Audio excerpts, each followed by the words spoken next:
Hello student, welcome to NWD. आज हम 15 जून से बनने वाले करंट अफेयर्स के सारे इंपॉर्टेंट टॉपिक्स को देखेंगे।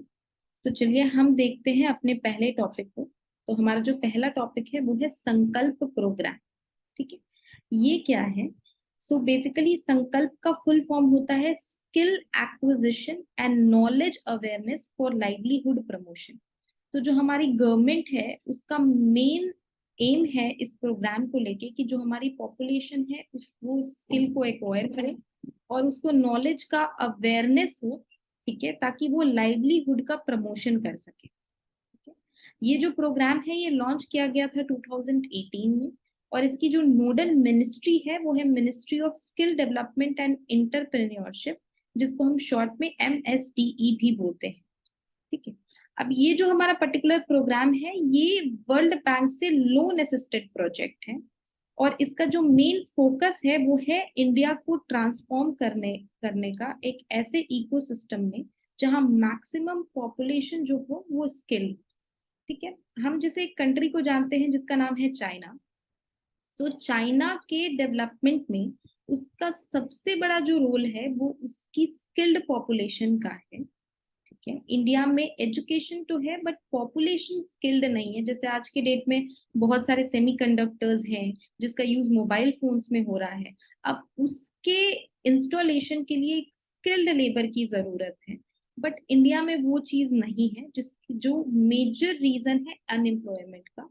सो इसके वजह से गवर्नमेंट इसके ऊपर फोकस कर रही है। अब ये न्यूज में क्यों रहा? ये न्यूज में इसलिए रहा क्योंकि रीसेंट डेवलपमेंट में जो मिनिस्ट्री ऑफ अपनी स्किल डेवलपमेंट एंड इंटरप्रेन्योरशिप है उसने 98 ऐसे ट्रेनीज हैं जिनको सर्टिफाई कर दिया है इसी संकल्प प्रोग्राम के अंडर। ठीक है, अब हम अपने नेक्स्ट टॉपिक को देखते हैं। तो हमारा जो नेक्स्ट टॉपिक है वो है कन्या शिक्षा प्रवेश उत्सव। ठीक है, अब ये क्या है इसके बारे में हम थोड़ा जानने का कोशिश करते हैं। सो ये जो बेसिकली कन्या शिक्षा प्रवेश उत्सव है इसको ministry of women and child development ने लॉन्च किया है। ठीक है, पार्टनरशिप में किसके साथ? Ministry of education and UNICEF के साथ। और इसका मेन ऑब्जेक्टिव क्या है? वो मैक्सिमम इनरोल कर सके और रिटेन भी कर सके गर्ल चाइल्ड को बिटवीन किस एज में? 11 टू 14 ईयर्स में। ठीक है, और मोर ओवर इसमें एक नई कैटेगरी भी जोड़ी गई है जो कि 14 से लेके 18 ईयर्स की गर्ल्स भी है। ठीक, मैक्सिमम गर्ल्स के साथ क्या होता है कि एक तो उनकी इनरोलमेंट उनकी फैमिली कराती नहीं है और अगर उनका इनरोलमेंट हो भी जाए तो वो रिटेन नहीं हो पाती। सो मेनली इसका मेन फोकस क्या है कि इनरोलमेंट तो हो, साथ ही साथ उनका रिटेंशन भी हो सके। ठीक है, अब इसमें हम देखते हैं कि ये न्यूज में क्यों रहा। न्यूज में रहने का क्या इसका रीजन है कि जो हमारी union of women and child education है उसने सक्सेसफुली री इंटीग्रेट कर लिया है 100,000 गर्ल्स को into this main stream education system. किस इनिशिएटिव के अंदर? सेम कन्या शिक्षा प्रवेश उत्सव के अंदर।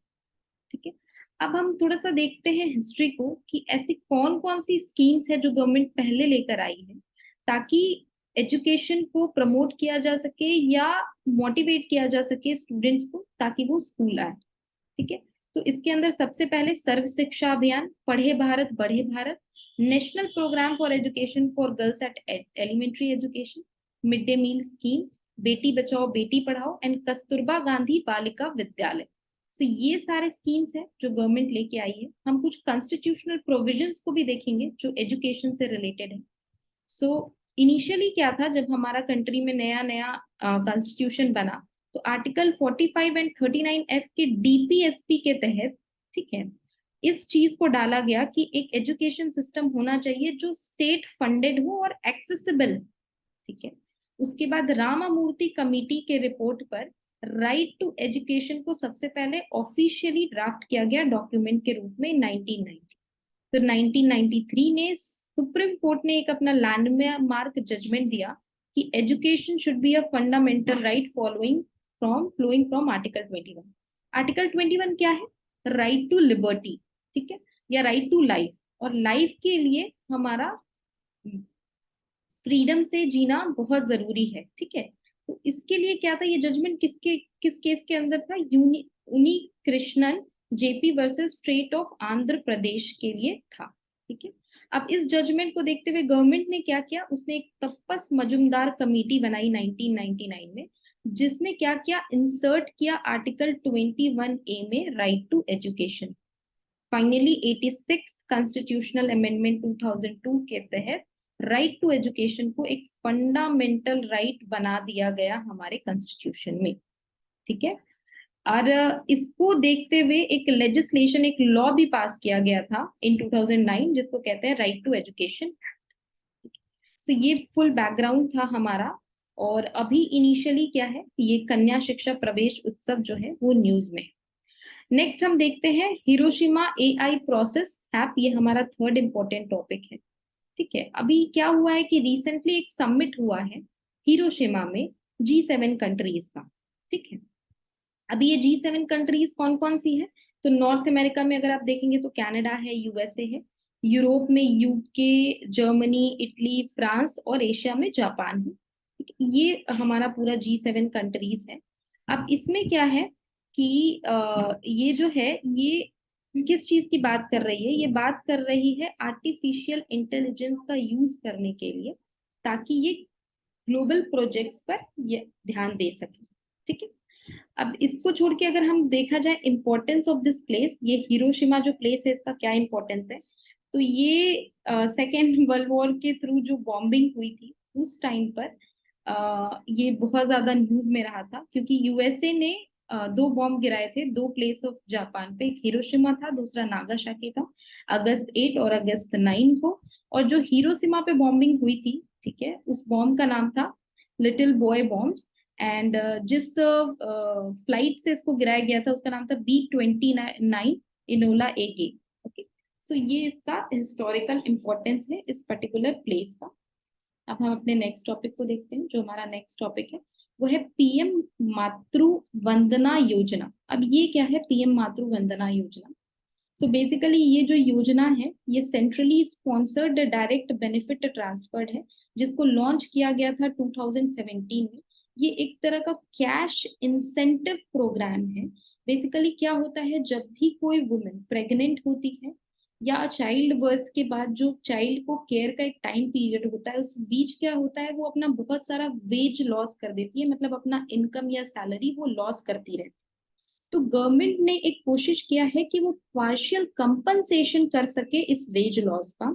मोर ओवर वो हेल्थ सीकिंग बिहेवियर भी इंप्रूव कर सके बिटवीन अमॉन्ग हुम pregnant women and lactating mothers. ये न्यूज में क्यों रहा? ये न्यूज में इसलिए रहा क्योंकि जो हमारे प्राइम मिनिस्टर ऑफ इंडिया है, उन्होंने रिसेंटली इस नोबल इनिशिएटिव की तारीफ करते हुए, जो प्रधानमंत्री मातृ वंदना योजना है, ठीक है, एक स्पेशल सेरेमनी का ऑर्गेनाइजेशन हुआ था गोद भराई दौसा राजस्थान में। ठीक है, अब हम देखते हैं अपने नेक्स्ट टॉपिक को, जो है अंजादीप शैलो वाटर क्राफ्ट। ठीक है, ये क्या है? ठीक है, सो अगर इसके बारे में हम जाने अंजादीप शैलो वाटर क्राफ्ट का, तो ये एक anti submarine warfare shallow water craft vessel है, जो कि इंडियन नेवी के थ्रू बिल्ड की गई। ठीक है, इंडियन नेवी ने इसको बनाया है। और इसको बेसिकली किस कंपनी ने हेल्प किया था बिल्ड करने में, तो ये कोलकाता बेस्ड एक garden reach ship builders and engineers है, उन्होंने इसको बनाने में हेल्प किया था।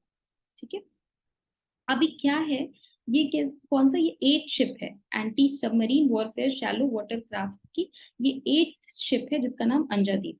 अब हम थोड़ा समझते हैं ये जो anti submarine warfare shallow water craft होता क्या है। ठीक है, तो इस पिक्चर से हम इसको समझने का कोशिश करते हैं। जब भी कोई सबमरीन, ठीक है, किसी भी वाटर बॉडी में आती है, तो उसको ट्रैक करने का एक सिस्टम लगाया जाता है जिसको बोलते हैं एंटी सबमरीन सिस्टम। ठीक है, अभी उसका काम क्या है? उसका काम ये है कि वो सबसे पहले तो डिटेक्शन करे, आप यहाँ पे देख सकते हैं डिटेक्शन करे।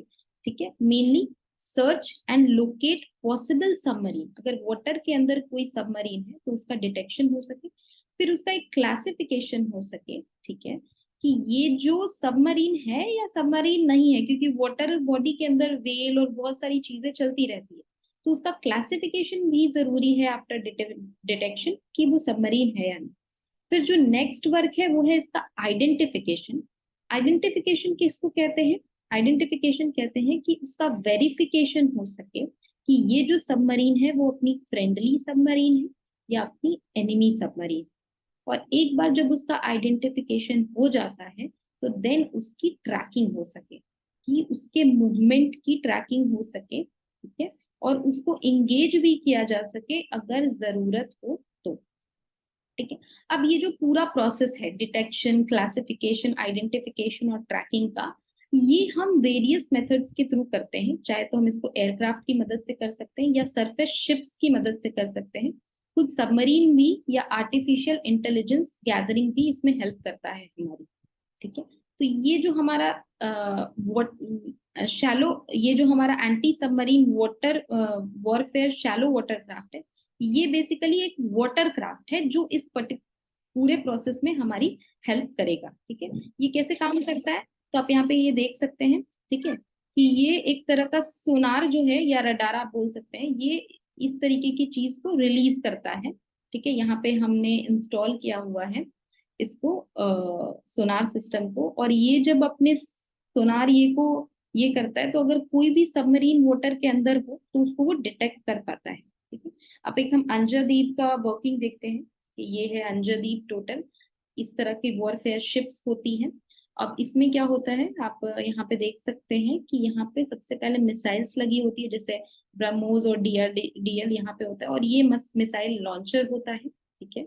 एक पर्टिकुलर यहाँ पे आप देख सकते हैं वेरिएबल डेप्थ सोनार यहाँ इनसाइड में लगा रहता है, जिसका काम होता है रेस को ये करना, ठीक है।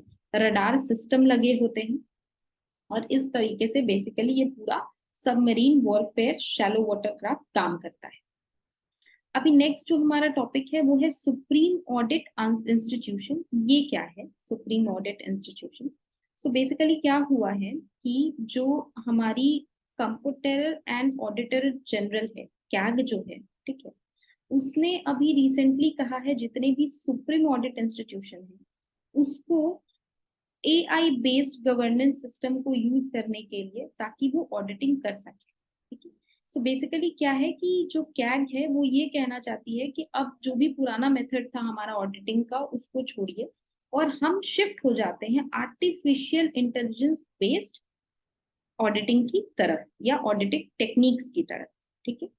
अभी ये सुप्रीम ऑडिट इंस्टीट्यूशन क्या है, तो जो भी हम टैक्स पे करते हैं गवर्नमेंट को, वो एक पब्लिक फंड में जाके जमा हो जाती है, और फिर गवर्नमेंट इसी पब्लिक फंड से जो भी रोड कंस्ट्रक्ट करना है या जो भी डेवलपमेंट का वर्क करना है, इसी पर्टिकुलर फंड से पैसा यूटिलाइज करता है। तो ये जो हमारी सुप्रीम ऑडिट इंस्टीट्यूशंस है उसका काम होता है इसी ऑडिट, इसी गवर्नमेंट के जो भी पॉलिसीज है उसको ऑडिट करना, कि ये जो पैसा गवर्नमेंट यूज कर रही है वो एक्चुअल में यूज कर रही है या किसी करप्शन में तो इन्वॉल्व नहीं, ठीक है। तो ये वर्क होता है सुप्रीम ऑडिट इंस्टीट्यूशन का। अब ये जो कैग है, कंट्रोलर एंड ऑडिटर जनरल, ठीक है, ये हमारे कॉन्स्टिट्यूशन के आर्टिकल 149 में इसका मेंशन है, ठीक है। अपने नेक्स्ट टॉपिक की तरफ हम देखते हैं, वो है ग्लोबल डीपीआई समिट। सो अभी रिसेंटली हमने कल की न्यूज में देखा था कि एक झांकी के बारे में हमने पढ़ा था, ठीक है, जो महाराष्ट्र में निकाली जा रही है, और उसका एक ग्लिम्स जो है वो G20 के मेंबर्स को दिखाया जाएगा। अभी ये digital economy working group DEWG है क्या, ठीक है। तो ये बेसिकली क्या है, इसका क्या काम है कि इन्होंने secure, interconnected and inclusive digital economy बनाने के लिए इस इंस्टीट्यूशन को फॉर्म किया गया था 2017, ठीक है। और अभी बेसिकली क्या हो रहा है, पुणे महाराष्ट्र में इसका मीटिंग, थर्ड मीटिंग हो रहा है, जिसमें कि इन्होंने क्या किया है, standards, partnership, interoperability and affordability पे जोर देने के लिए डिजाइन एस्पेक्ट्स की बात की है, ठीक है। अभी इंडिया ने अपना भी एक आइडिया इंट्रोड्यूस किया है जिसको बोलते हैं alliance of countries for one future alliance, ठीक है। इसी पर्टिकुलर समिट में इंडिया ने ये बात कही है। अभी G20 मेंबर्स को अगर हम देखें तो कौन कौन से कंट्रीज हैं, तो Canada, United State, Mexico, North America में ब्राजील, अर्जेंटीना, साउथ अमेरिका में, एशिया में है Russia, China, India, Indonesia, Australia, Japan, South Korea, Saudi Arabia, Turkey, and Europe में United Kingdom, France, Germany, Italy, Africa में South Africa. Presidency की बात करें तो इस साल तो हमें पता है कि हमारा इंडिया इसको प्रेसिडेंट है कि ये कर रहा है मेजबानी, बट इससे पहले इंडोनेशिया ने किया था और नेक्स्ट ईयर ब्राजील इसकी प्रेसिडेंटशिप करेगी। So that is it from my and. हम यहाँ पे अपने वीडियो को एंड करते हैं। अगर आपको ये वीडियो पसंद आया हो तो प्लीज आप इस वीडियो को शेयर करें और हमारे चैनल को सब्सक्राइब करें।